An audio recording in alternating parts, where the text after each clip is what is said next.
अस्सलाम वालेकुम। आज हम अरबी ग्रामर की दुनिया में एक बहुत ही दिलचस्प सफ़र पर निकल रहे हैं।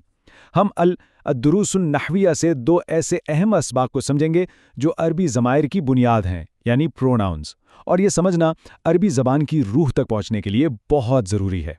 और हमारी इस गुफ्तगू की बुनियाद है ये किताब अद-दुरूसुन नहविया।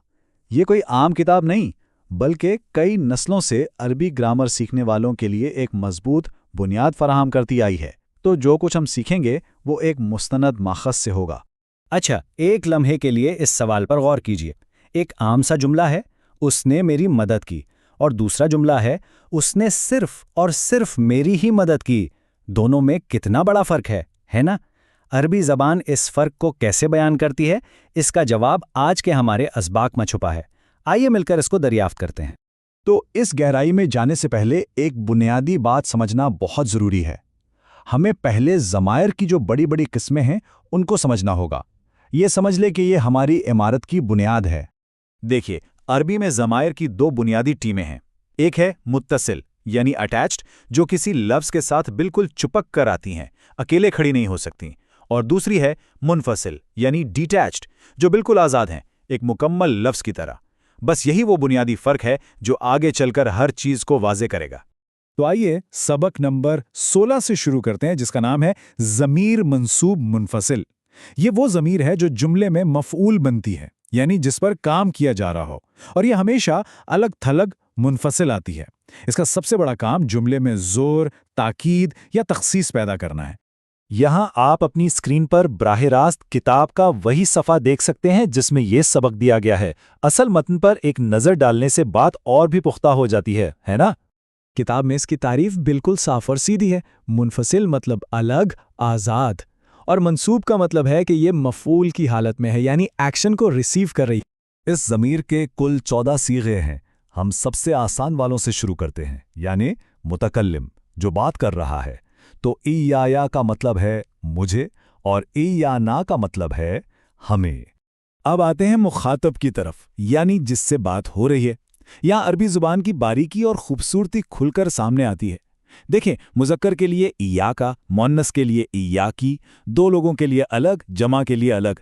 कितना प्रिसाइज निज़ाम है। और आखिर में आते हैं गायब के सीगे, यानी वो शख्स जो मौजूद नहीं और जिसके बारे में बात की जा रही है। इयाहू से लेकर इयाहुन्ना तक, और इस तरह ये 14 सीगों की पूरी गर्दान मुकम्मल हो जाती है। इनको याद रखना अरबी इबारत की गहराई को समझने की चाबी है।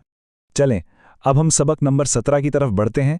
यह है ज़मीर मजरूर मुत्तसिल। ये वो ज़मीरें हैं जो किसी लफ्ज़ के साथ जुड़कर आती हैं और इनकी हालत मजरूर होती है।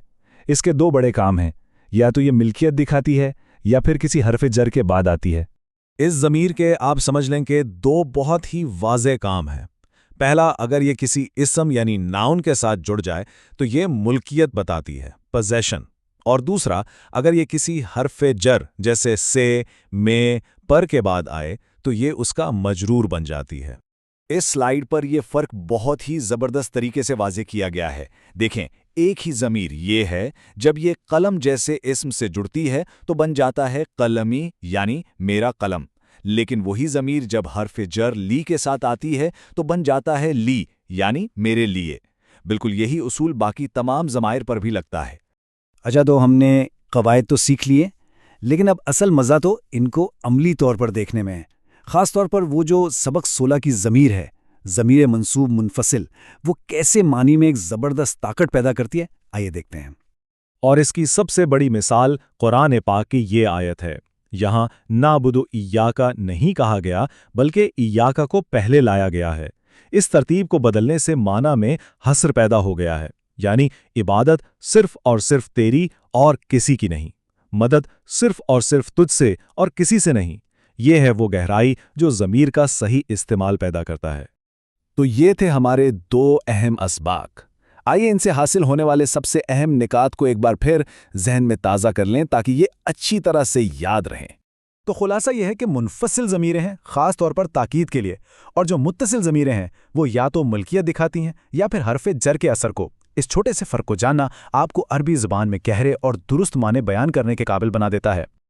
और आखिर में एक सवाल जिस पर आप गौर कर सकते हैं। जिस तरह हमने देखा कि ज़मीर को आगे लाने से माना में जोर पैदा हो जाता है, क्या अरबी ज़ुबान में ऐसे और भी तरीके हैं जहां सिर्फ अल्फाज की तरतीब बदलने से माना में ताकीद पैदा की जाती है? इस पर सोचिए और अरबी ज़ुबान की इन गहराइयों में गोता लगाते रहिए।